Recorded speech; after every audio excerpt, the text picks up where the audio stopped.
I come here from Delhi to join all of you in creating a new history in Kerala, that after nearly half a century, you will re-elect the same government back into office, that is the LDF back into office in India. വേദിയിലെ communist പാർട്ടിയുടെ കേന്ദ്ര committee അംഗം സഖാവ് Shrimati teacher, ജില്ലാ secretary സഖാവ് ജയരാജൻ, മറ്റ് നേതാക്കന്മാർ, സഹോദരി സഹോദരന്മാരെ, ഡൽഹിയിൽ നിന്നും ഇതുവരെ ഞാൻ എത്തിച്ചേർന്നത് 50 വർഷങ്ങൾക്ക് ശേഷം ഇവിടെ ഒരു ചരിത്രം നിങ്ങൾ എഴുതുന്നതിന്റെ ഭാഗമാകുവാൻ വേണ്ടിയിട്ടാണ്. ആ ചരിത്രം കേരളത്തിൽ ഇടതുപക്ഷം വീണ്ടും തിരഞ്ഞെടുക്കപ്പെടുന്നു എന്ന ചരിത്രമാണ്. I am not saying this because the Chief Minister is my Politburo colleague in the party. I am not saying this because CPIM is this major force in the LDF. I am saying this because the LDF government in Kerala is the only government which on 4 counts has set a new record in India during the last 5 years, and is the only government, the first of which is the only government which is showing an alternative policy direction for the people and for the country, which is what all of us require. ഞാനിത് പറയുന്നത് പിണറായി വിജയൻ എന്റെ പാർട്ടിയുടെ നേതാവായതുകൊണ്ട് മാത്രമല്ല. ഞാനിത് പറയുന്നത് ഈ തെരഞ്ഞെടുപ്പിൽ മുഖ്യ നേതൃത്വം വഹിക്കുന്നത് എന്റെ പാർട്ടിയായ CPIM മാത്രമായതുകൊണ്ടല്ല. ഞാനിത് പറയുന്നത് കേരളം പുതിയ ഒരു റെക്കോർഡ് സൃഷ്ടിച്ചത് കൊണ്ടാണ്. കഴിഞ്ഞ 5 വർഷം ബദൽ നയങ്ങൾ. There is no other government in the country, Congress or BJP or any other party. കഴിഞ്ഞ 5 വർഷം ഈ രാജ്യത്തെ മറ്റൊരു ഗവൺമെന്റിനും സാധിക്കാത്ത ഒരു കാര്യം കേരളത്തിലെ ഗവൺമെന്റ് ചെയ്തിരിക്കുന്നു.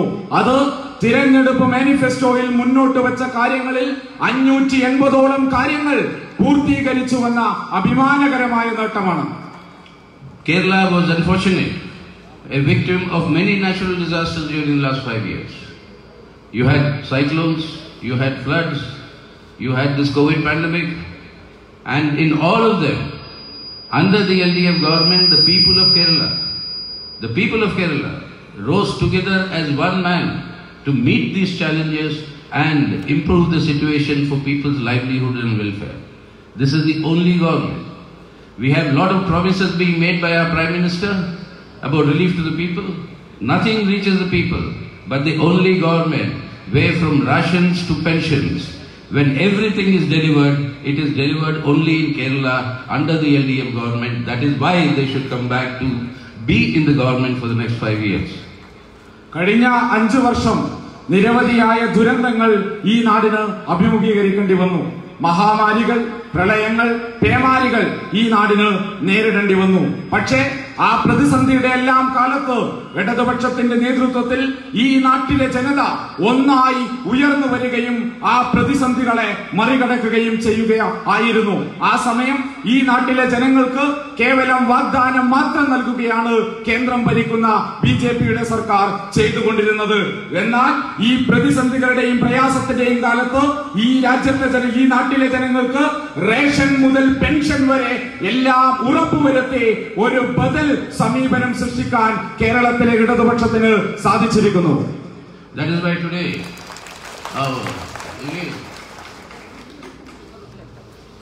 so I've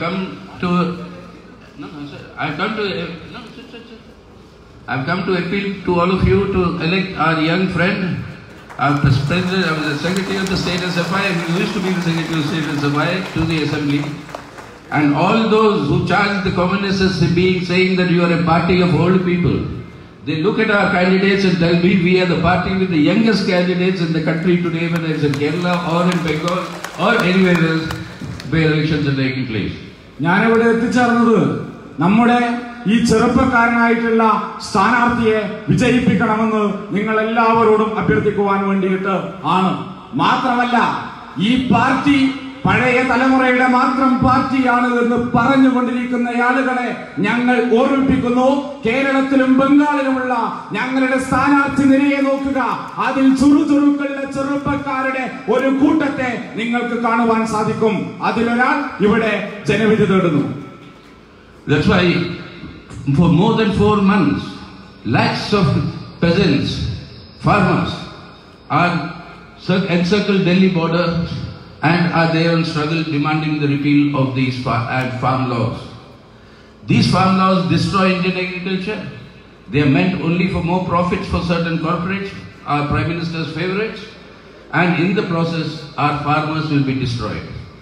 The only state which today passed a resolution in the Assembly rejecting these farm laws is the Assembly of Kerala under the LDF government. It is the only state where minimum support price is given even for vegetables, which has never happened anywhere in the country today.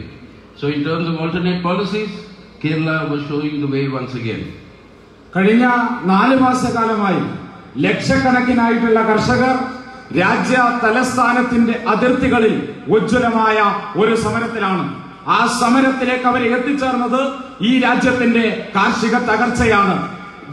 കാർഷിക വിരുദ്ധമായിട്ടുള്ള കാർഷിക നിയമങ്ങൾക്കെതിരായിട്ടാണ് അവർ സമരം ചെയ്തുകൊണ്ടിരിക്കുന്നത്. കാർഷിക മേഖലയാകെ തകർന്നു പോകുന്നതിനെതിരായിട്ടാണ് അവർ സമരം ചെയ്തുകൊണ്ടിരിക്കുന്നത്.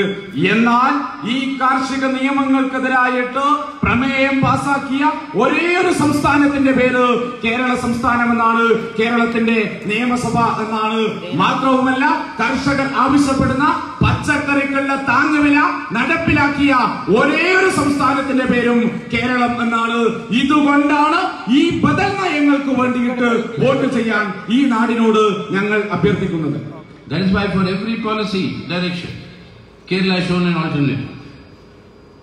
The central government, the Prime Minister and the Home Minister, they brought this Citizenship Amendment Act. The party that opposed that act inside the parliament are the left parties. Outside the parliament in all the protests, that is the left parties. And the left government is the government that rejected those CAA acts in the Kerala Assembly and said that in Kerala, what is important is being a human being. Not whether you are a Christian, you are a Muslim, you are a Hindu, you are a Sikh. That is not the criteria. Are you a human being or not? That is the human value of Kerala society.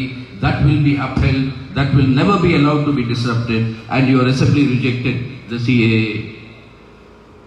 നയസമീപനങ്ങളുടെ വ്യത്യസ്തം കൊണ്ടാണ് ഈ ബദൽ നയങ്ങൾ പ്രധാനപ്പെട്ടതായിട്ട് മാറുന്നത്. പ്രധാനമന്ത്രിയും ആഭ്യന്തരമന്ത്രിയും കൂടി പൗരത്വ ഭേദഗതി നിയമം രാജ്യത്ത് കൊണ്ടുവന്നു. പാർലമെന്റിനകത്ത് സമരം നടന്നു, പുറത്ത് സമരങ്ങൾ നടന്നു. ഇടതുപക്ഷം ആ സമരത്തിന്റെ ഭാഗമായിരുന്നു. എന്നിട്ടും ഈ നിയമം അവർ ഈ രാജ്യത്ത് കൊണ്ടുവന്നു. എന്നാൽ അഭിമാനത്തോടെ പറയാൻ വേണ്ടി സാധിക്കും, കേരള സംസ്ഥാനത്തിന്റെ നിയമസഭ ഒരു കാരണവശാലും പൗരത്വ ഭേദഗതി നിയമം ഈ നാട്ടിൽ നടപ്പിലാക്കില്ല എന്ന് ഉച്ചത്തിൽ പ്രഖ്യാപിച്ചു. ഹിന്ദുവായിരിക്കുക എന്നതിനേക്കാൾ, ക്രിസ്ത്യനായിരിക്കുക എന്നതിനേക്കാൾ, മുസൽമാനായിരിക്കുക എന്നതിനേക്കാൾ മനുഷ്യനായിരിക്കുക എന്നുള്ളതാണ് ഏറ്റവും പ്രധാനമെന്ന് ഈ നാടിനോട് കേരളത്തിന്റെ നിയമസഭ വിളിച്ചു പറഞ്ഞു. That is why today a very serious situation is emerging in the country, where the Indian Republic as defined by the Constitution of India is being undermined and in many ways destroyed. The loot of the nation's wealth is taking place in an unbridled fashion to allow maximum profits to our Prime Minister's friends. The world's fastest growing billionaire is an Indian today, a very close friend of Prime Minister Modi. And he has beaten the records of all billionaires in the world. When COVID pandemic was a scourge on all of us, our livelihoods and jobs were being lost, but the billionaires were making money thanks to the policies of this loot of our national wealth by this Modi-led government at the center. അതീവ ഗൗരവത്തിലുള്ള ഒരു സാഹചര്യത്തിലൂടെയാണ് ഈ രാജ്യം കടന്നുപോയിക്കൊണ്ടിരിക്കുന്നത്. രാജ്യത്തിന്റെ ഭരണഘടനയും Indian republic എന്ന ആശയം തന്നെ അട്ടിമറിക്കപ്പെട്ടുകൊണ്ടിരിക്കുന്നു. രാജ്യത്തിന്റെ വിഭവങ്ങളാകെ കൊള്ള ചെയ്യപ്പെട്ടുകൊണ്ടിരിക്കുകയാണ്. നമ്മുടെ പ്രധാനമന്ത്രിയുടെ സുഹൃത്തുക്കൾ ശതകോടീശ്വരന്മാരായിട്ട് മാറിക്കൊണ്ടിരിക്കുകയാണ്. നോക്കണം, കോവിഡ് മഹാമാരിയുടെ കാലത്ത് നമ്മളെല്ലാം പ്രയാസത്തിന്റെ കയങ്ങളിലേക്ക് വലിച്ചെറിയപ്പെട്ടപ്പോൾ ഈ നാട്ടിലെ ശതകോടീശ്വരന്മാരുടെ സമ്പത്തിൽ വലിയ വർധനവ് ഉണ്ടായിരിക്കുന്നു. ഇങ്ങനെ ഈ ശതകോടീശ്വരന്മാർക്ക് വേണ്ടി രാജ്യത്തിന്റെ സമ്പത്ത് ചൂഷണം ചെയ്യുന്നവരായിട്ട് ഈ ഭരണകൂടം മാറിയിരിക്കുന്നു. Everything is being sold today. All the public sector, Indian railways, our airports, our factories, the public sector units, our telecommunication units, our defense ordnance factories, everything is being sold to you. All the educational institutions are going to be privatized. All hospitals are going to be privatized. There is not going to be a government hospital anymore if this government continues at the center. So tomorrow, if our youth go and ask the Prime Minister Modi, I want a job, the Prime Minister will say, I don't have any industry to provide you a job, everything is gone to private. If you go to the Prime Minister to say, I want a railway station near my village, he'll say, please ask the private owner of the railways, they will decide, government cannot decide. So government cannot do anything because all property, all authority will be in the hands of private people. That is the sale of India today. They want to avoid their responsibilities and allow the loot of our country. The CPIM, the left forces are the only forces in the country that are resisting on the ground through struggles, working class actions, the farmers' actions, the student, youth, women, everybody on the roads demanding, protesting and agitating, struggling, and in the parliament, voting against these legislations. This is the force that protects the people, protects our country and works for a better future for them. That is why, like in 1957, you must create history in 2021 by re-electing the LDF government in Kerala to office. രാജ്യത്തിന്റെ പൊതുമേഖലയാകെ വിറ്റ് തുലച്ചുകൊണ്ടിരിക്കുകയാണ്.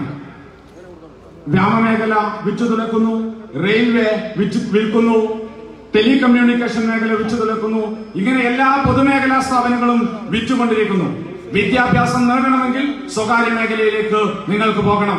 ആശുപത്രികൾ സ്വകാര്യ മേഖലക്ക് തീരെഴുതി കൊടുക്കുന്നു. നാളെ എനിക്കൊരു ജോലി തരുമെന്ന് പ്രധാനമന്ത്രിയോട് ആരെങ്കിലും ചോദിച്ചാൽ അദ്ദേഹം പറയും, ജോലി ലഭിക്കേണ്ട ഇടങ്ങളെല്ലാം സ്വകാര്യ മേഖലകളിലേക്കാണ് എന്ന് അദ്ദേഹം പറയും. ഇങ്ങനെ ഈ രാജ്യത്തെ മുഴുവൻ വലിയ കൊള്ളയ്ക്ക് വേണ്ടിയിട്ട് വിറ്റ് കൊടുക്കുകയാണ് രാജ്യം ഭരിച്ചുകൊണ്ടിരിക്കുന്നവർ.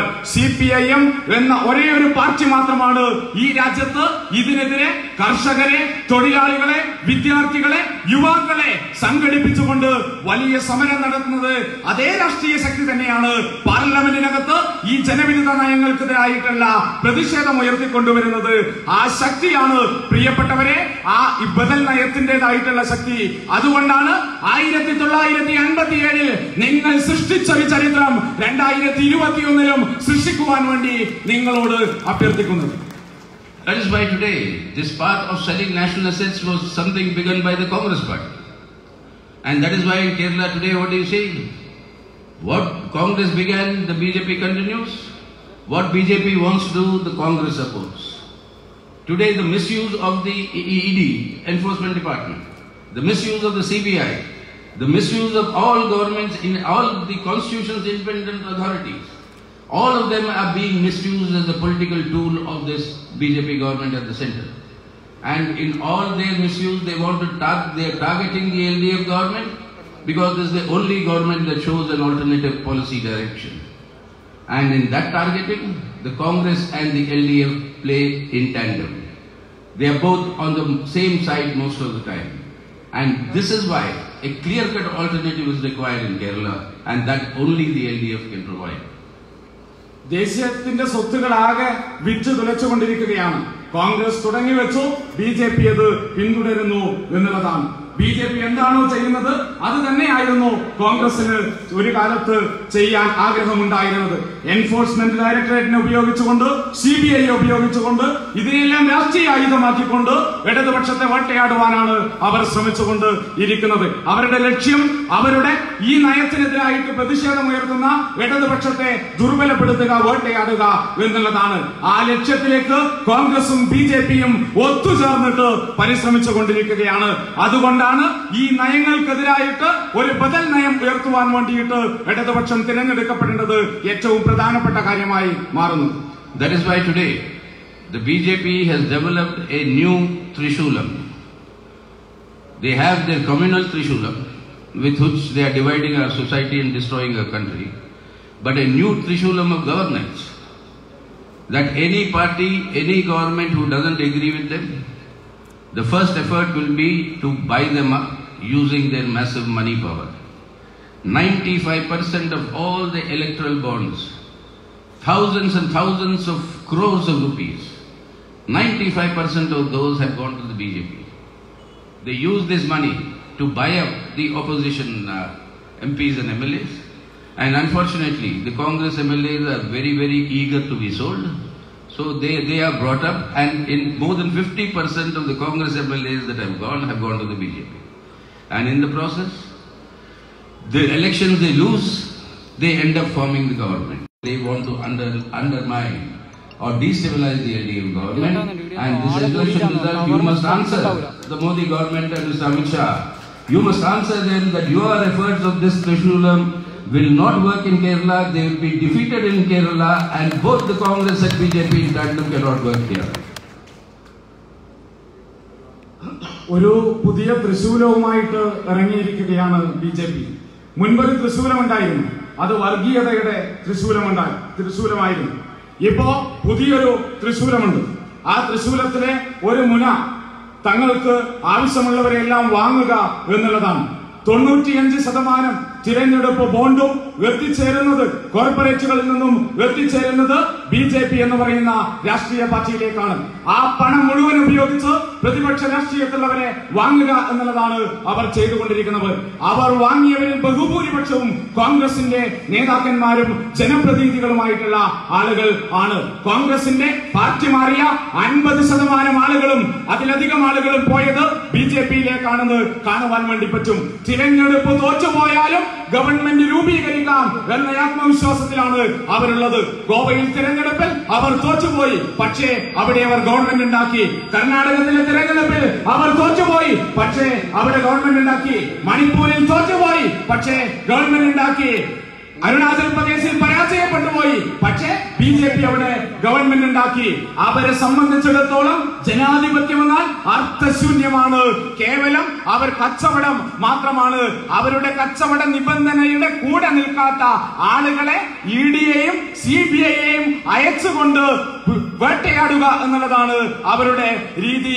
3 തൃശൂലം: ഒന്ന്, പണം കൊടുത്ത് വാങ്ങുക, അതിന് സാധിക്കുന്നില്ലെങ്കിൽ EDയെ ഉപയോഗിക്കുക, അല്ലെങ്കിൽ CBIയെ ഉപയോഗിച്ച് ഇടതുപക്ഷ ഗവൺമെന്റിനെ അസ്ഥിരപ്പെടുത്തുക എന്നുള്ളതാണ്. ഈ ആക്രമണത്തിന് ഉത്തരം നൽകാൻ ഈ നാടിന് സാധിക്കണം. ഈ തൃശൂലം ഈ മണ്ണിൽ വിലപ്പോകില്ല എന്ന് അവരോട് വിളിച്ചു പറയുന്ന തെരഞ്ഞെടുപ്പാക്കി ഈ തെരഞ്ഞെടുപ്പിനെ നമ്മൾ മാറ്റണം. That is why today, all over the country, wherever people oppose this government and its policies, whether it is the migrant workers who have suffered and whose jobs have not yet returned, whether it's the 15 crores of our youth who lost their jobs during the course of this 1 year. Before that, they were losing their jobs. But this 1 year of COVID and these lockdowns, this abrupt, unprepared lockdowns of the Prime Minister, they ruined their livelihoods. Your fishermen, your cardamom, your pepper, your coconut, your coir workers, their production, everything is being ruined, but no relief is being provided. That is why you require an alternative. That alternative is, under these conditions, the relief to be given. I was very, very, very impressed when I saw the LDF manifesto, which said that the pension that will be provided in Kerala in the future by the LDF government will be rupees 2,600 per month, from 1,500 to 600 now. This amount nobody in the country, no other state government has even promised, leave alone implemented. The highest ever that is there declared in the country. And this sort of a forward future looking government is what is required. But anybody who raises these issues or opposes them, you are arrested under the Sedition Act, you are arrested under UAPA, you are arrested under and kept in jail for years on end. And this sort of an attack on civil liberties and democratic rights that is happening all over the country. New laws are being brought called the love jihad laws. And the youth of the country are rising up together saying, my constitution gives me the right to choose my life partner, whichever be the religion. But they decide, no, we will tell you whom you should marry. That sort of India they want to create, which we cannot accept. So that is why today is the martyrdom day of India, one of the biggest martyrs of India, Shaheed Bhagat Singh. 23rd of March, they were hanged to death. And they went smiling to the gallows, saying that if my death is sufficient to provoke the Indian youth to rise in revolt against the British, then I would have served the purpose. Today, thousands of youth in our country are today saying that we will resist this onslaught, we will protect India, we will defend India, we will defend our constitution. If there is any force that stands by this youth of our country, that is this red flag, this left parties and the LDF, and that is why their victory is of utmost importance for all of us and for the country. And that is what I beseech all of you and appeal to all of you to achieve in these coming elections. മഹാമാരിയുടെ കാലത്ത് വലിയ പ്രയാസം അനുഭവിച്ച വ്യത്യസ്ത ജനവിഭാഗങ്ങളെ നമ്മൾ കണ്ടു. ഇതര സംസ്ഥാന തൊഴിലാളികൾക്ക് അവരുടെ തൊഴിൽ നഷ്ടപ്പെട്ടു പോയി. യുവാക്കൾക്ക് തൊഴിലില്ലാത്ത സാഹചര്യം ഉണ്ടായി. ഈ നാട്ടിലെ മത്സ്യത്തൊഴിലാളികൾക്ക് വരുമാനമില്ലാതായി. അധ്വാനിക്കുന്ന വിവിധ വിഭാഗം മനുഷ്യർ വലിയ പ്രയാസത്തിലേക്ക് തള്ളിവിട്ടു. എന്നാൽ അവർക്ക് ആശ്വാസത്തിന്റെ ഒരു കണിക പോലും പകരുവാൻ വേണ്ടിയിട്ട് രാജ്യം ഭരിക്കുന്ന ഗവൺമെന്റിന് സാധിച്ചിരുന്നില്ല. അതുകൊണ്ടാണ് കേരളത്തിലെ ഇടതുപക്ഷ ജനാധിപത്യ മുന്നണിയുടെ തെരഞ്ഞെടുപ്പ് മാനിഫെസ്റ്റോ വളരെ സന്തോഷത്തോടെ അഭിമാനത്തോടെ ഞാൻ വായിച്ചുകൊണ്ടിരിക്കുന്നത്. 2600 രൂപയാക്കിയിട്ട് പെൻഷൻ വർദ്ധിപ്പിക്കും എന്നാണ് പറഞ്ഞിരിക്കുന്നത്. ഇപ്പോ തന്നെ അത് 1500 രൂപയാണ്. 2600 രൂപയെന്നാൽ ഈ രാജ്യത്തെ ഏറ്റവും ഉയർന്ന പെൻഷൻ ലഭിക്കുന്ന നാടായിട്ട് ഈ കേരളം മാറുമെന്നാണ് അതിന്റെ അർത്ഥം. മറ്റൊരു സർക്കാരിനും ആ നേട്ടം കൈവരിക്കാൻ വേണ്ടിയിട്ട് സാധിച്ചിട്ടില്ല. ഇങ്ങനെ ഭാവിയെ നോക്കിക്കാണുന്ന ഒരു സർക്കാർ നമുക്ക് വേണം എന്നുള്ളത് കൊണ്ടാണ് ഇടതുപക്ഷം തിരഞ്ഞെടുക്കപ്പെടണം എന്ന് പറഞ്ഞുകൊണ്ടിരിക്കുന്നത്. കേന്ദ്രം ഭരിക്കുന്നവർക്കെതിരെ പ്രതിഷേധത്തിന്റെ ചെറുസ്വരം ഉയർത്തുന്നവർക്കെതിരെ പോലും രാജ്യദ്രോഹത്തിന്റെ വ്യത്യസ്തമായ കേസുകൾ ചാർത്തിക്കൊണ്ടിരിക്കുകയാണ്. പുതിയൊരു ലവ് ജിഹാദ് നിയമം ഈ രാജ്യത്ത് കൊണ്ടുവന്നിരിക്കുന്നു. നമ്മുടെ ഭരണഘടന നിങ്ങൾക്ക് നിങ്ങളുടെ ജീവിത പങ്കാളിയെ തിരഞ്ഞെടുക്കുവാനുള്ള എല്ലാ സ്വാതന്ത്ര്യവും നൽകുമ്പോൾ സംഘപരിവാരം പറയുന്നത് അത് പറ്റില്ല, നിങ്ങളുടെ ജീവിത പങ്കാളിയെ ഞങ്ങൾ തീരുമാനിക്കും എന്നുള്ളതാണ്. ഇന്ന് ഭഗത് സിംഗിന്റെ രക്തസാക്ഷിത്വ ദിനമാണ്. പുഞ്ചിരിച്ചുകൊണ്ട് കൊലമരത്തിലേക്ക് നടന്നു പോയിട്ടുള്ള ആ ധീരന്മാരുടെ രക്തസാക്ഷിത്വ ദിനമാണ് ഇന്ന്. ഈ ദിവസം ഈ കാലത്ത് ഈ നാട്ടിലെ ചെറുപ്പക്കാർ ഉച്ചത്തിൽ പറയുന്നത് ഈ ആക്രമണത്തെ ഞങ്ങൾ ചെറുക്കും, ഞങ്ങൾ പ്രതിരോധിക്കും, ഈ നാടിന്റെ ഭരണഘടനയെ ഞങ്ങൾ സംരക്ഷിക്കും എന്നുള്ളതാണ്. ആ പോരാട്ടത്തിന് ആവേശം ഇന്ത്യയിലെ ഇടതുപക്ഷമാണ്, കേരളത്തിലെ ഇടതുപക്ഷ ജനാധിപത്യ മുന്നണിയാണ്. ആ പോരാട്ടത്തിന് കരുത്തേൽക്കുവാൻ കൂടിയിട്ട് ഇടതുപക്ഷ ജനാധിപത്യ മുന്നണിയെ തിരഞ്ഞെടുക്കണമെന്നാണ് നിങ്ങളോട് ഞാൻ അഭ്യർത്ഥിക്കുന്നത്. That is why my final appeal to all of you is not only to elect Vijay from here and send him as one of the youngest members, MLAs in the country, not only in Kerala, to the assembly, but also to show the country that Kerala's captain will be a captain with a red flag with him and it won't be anybody else. And that is the answer we are giving to protect India today. That is my appeal to all of you. Create history once again, the LDF government in Kerala, and I'm sure and confident that after all of you achieve that victory, I'll be back with you to join the celebrations, to be with all of you here again for creating history. Thank you very much. അതുകൊണ്ടാണ് വിജയനെ തെരഞ്ഞെടുക്കുവാൻ വേണ്ടിയിട്ട് നിങ്ങളോട് ഞാൻ അഭ്യർത്ഥിക്കുന്നത്. വരുന്ന അസംബ്ലിയിലെ ഏറ്റവും ചെറുപ്പക്കാരായിട്ടുള്ള അംഗങ്ങളിൽ ഒരാളായിട്ട് വിജിനെ ഇവിടെ നിന്നും തെരഞ്ഞെടുക്കുവാൻ ഞാൻ അഭ്യർത്ഥിക്കുന്നത്.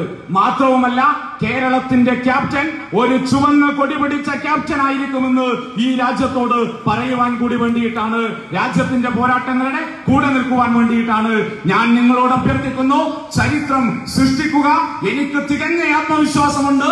ഞാൻ ഇവിടെ ഇനിയും വരും. തിരഞ്ഞെടുപ്പ് വിജയത്തിന് ശേഷം ഈ നാട്ടിലേക്ക് ഇനിയും തിരിച്ചു വരാൻ പറ്റുമെന്ന തികഞ്ഞ ആത്മവിശ്വാസത്തോടുകൂടി ഞാൻ എന്റെ വാക്കുകൾ ചുരുക്കുന്നു. നിങ്ങൾക്ക് എന്റെ അഭിവാദ്യങ്ങൾ.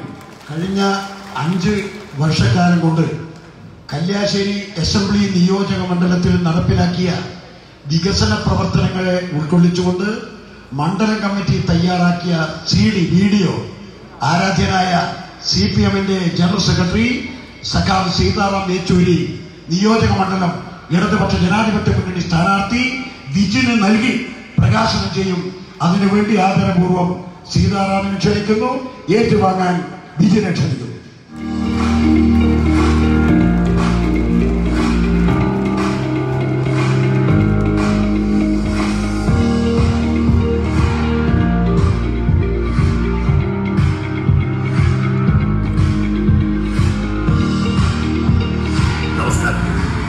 കല്യാശ്ശേരി നിയോജക മണ്ഡലത്തിൽ കഴിഞ്ഞ 5 വർഷക്കാലം 1700 കോടി രൂപയുടെ പദ്ധതികളാണ് സംസ്ഥാന സർക്കാർ സമ്മാനിച്ചത്.